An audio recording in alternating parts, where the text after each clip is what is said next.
History has a way of repeating itself, especially when we fail to recognize the warning signs of authoritarianism. In the 1930s, Germany's Weimar Republic was a fragile democracy, struggling with economic hardship and political division, and the loss of public trust. Into this chaos stepped Adolf Hitler, a demagogue who exploited fear, stoked division, and promised to restore greatness to a nation in crisis. What followed was the collapse of democracy and the rise of one of the most oppressive regimes in history. Donald Trump's authoritarian leadership style exploits weaknesses in America's system of checks and balances. His administration threatens the foundation of our democracy. Today, I will be discussing three arguments of the topic I have chosen. Those three aspects are the Supreme Court's ruling in the Trump v. United States case is detrimental to our freedom and democracy. Next, Trump is already testing the boundaries of the political judicial system. Finally, there has been a rise of far-right figures in many countries. Trump isn't unique. These figures prey upon people who feel like they are invulnerable to misinformation, and these figures play to their baser instincts. Nixon once said, "When the president does it, it is not illegal." In 1974, the Supreme Court rejected this notion.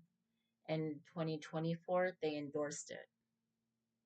The Supreme Court's ruling in the Trump v. United States case is detrimental to our freedom and democracy. The Trump v. United States effectively places the executive branch above the rule of law, creating a dangerous precedent that undermines the very foundation of our democracy. By granting the president broad immunity from criminal prosecution for official acts, the ruling assumes that the executive branch will always act with benevolence and in good faith. However, history has shown us that power, when left unchecked, can be abused.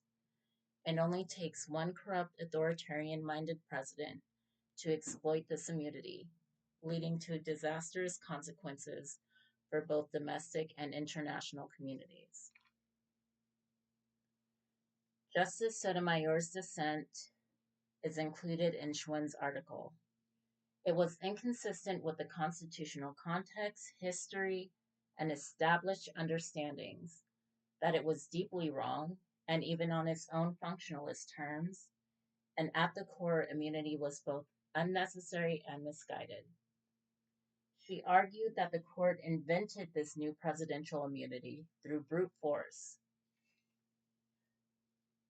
Justice Sotomayor pointed out how the court's approach to presidential immunity, with its expansive definition of official acts, its burden on the prosecution to overcome presumptive immunity, its prohibition against inquiring into the motives of the president, and its prohibition on the use of official acts even as evidence, effectively created absolute immunity for Trump.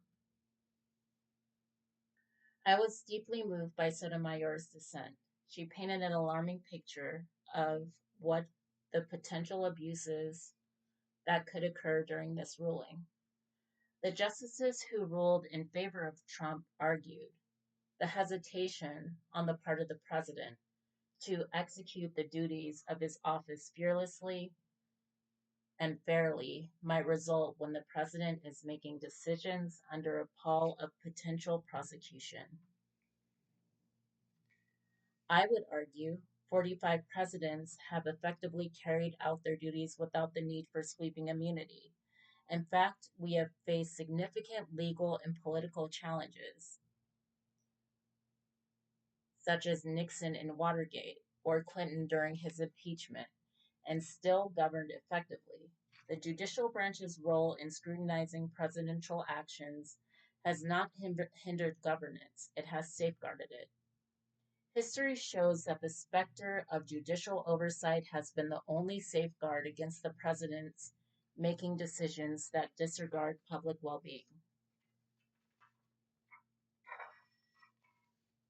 Justice Sotomayor knows fully well the ramifications of this immunity ruling. She says, "The President of the United States is the most powerful person in the country and possibly the world. When he uses his official powers in any way, under the majority's reasoning, he will now be insulated from criminal prosecution. Orders the Navy SEAL Team 7 to assassinate a political rival, immune. Organizes a military coup to hold onto power, immune. Takes a bribe in exchange for a pardon, immune, immune, immune, immune." There is no need to look into the future to see how presidential immunity will negatively impact our country. Trump is already testing the boundaries of the judicial system. We are already seeing the dangerous ramifications of this ruling. By shielding the president from accountability, the Supreme Court has effectively eroded the administration's already tenuous relationship with the rule of law.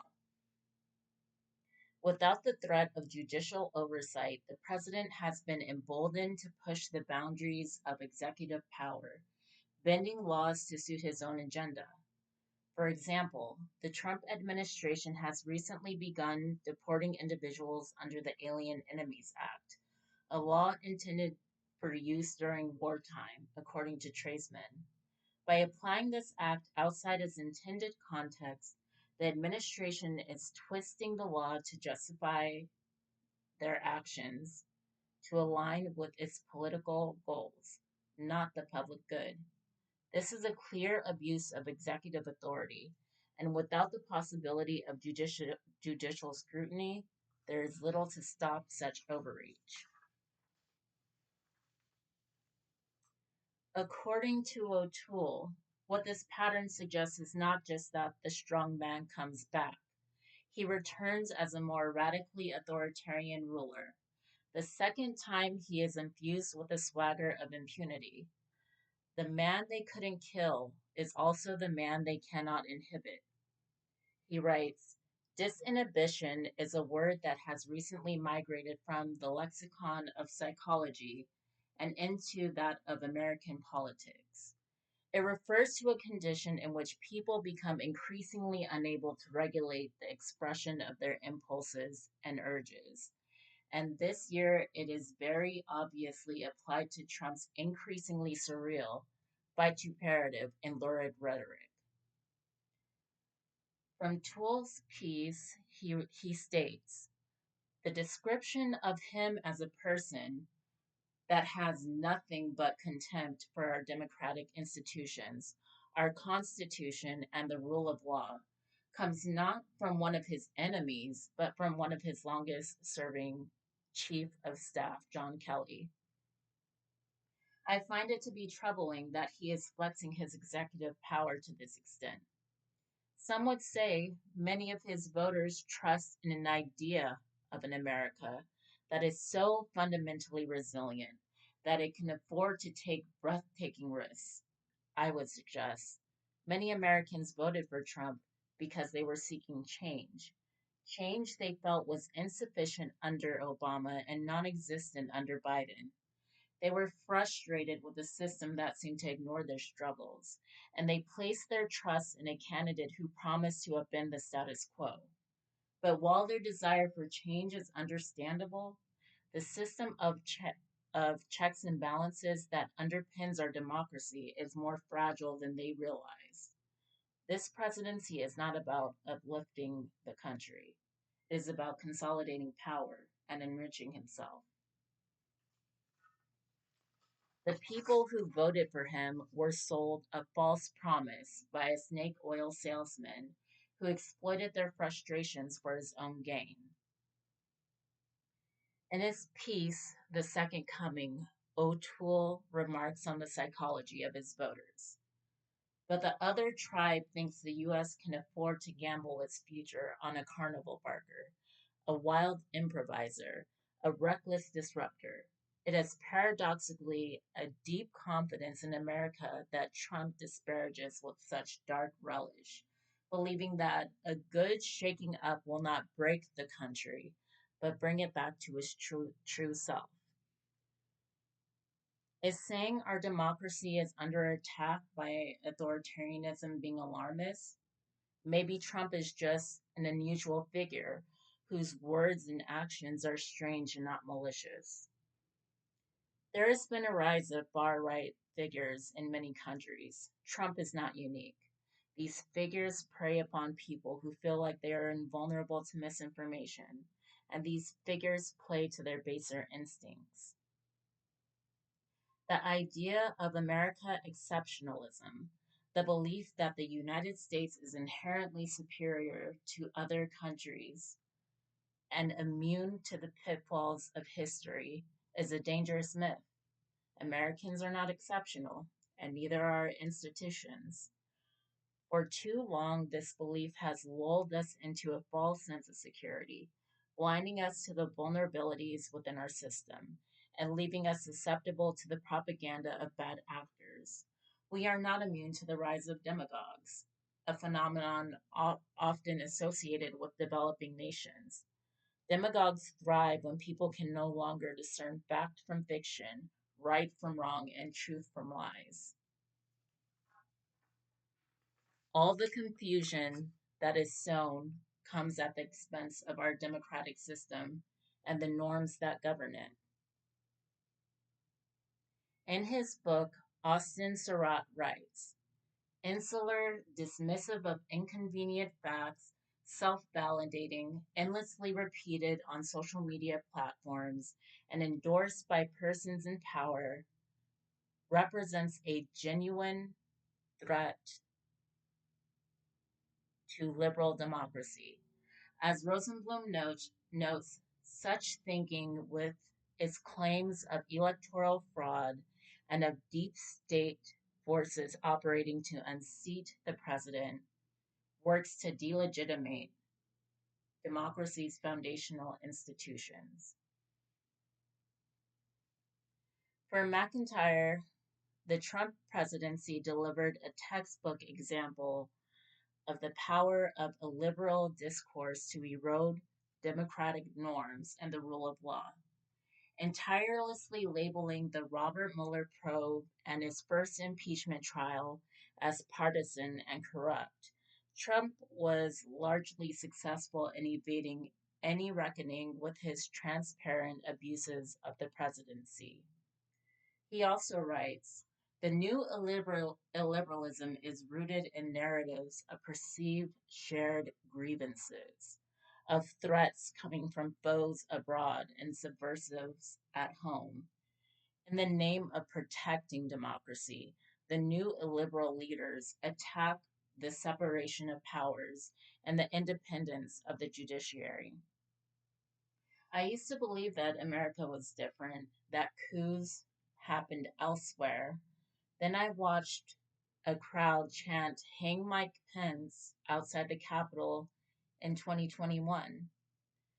But that incident was not the end because in 2024, we reelected that same man that inspired this madness.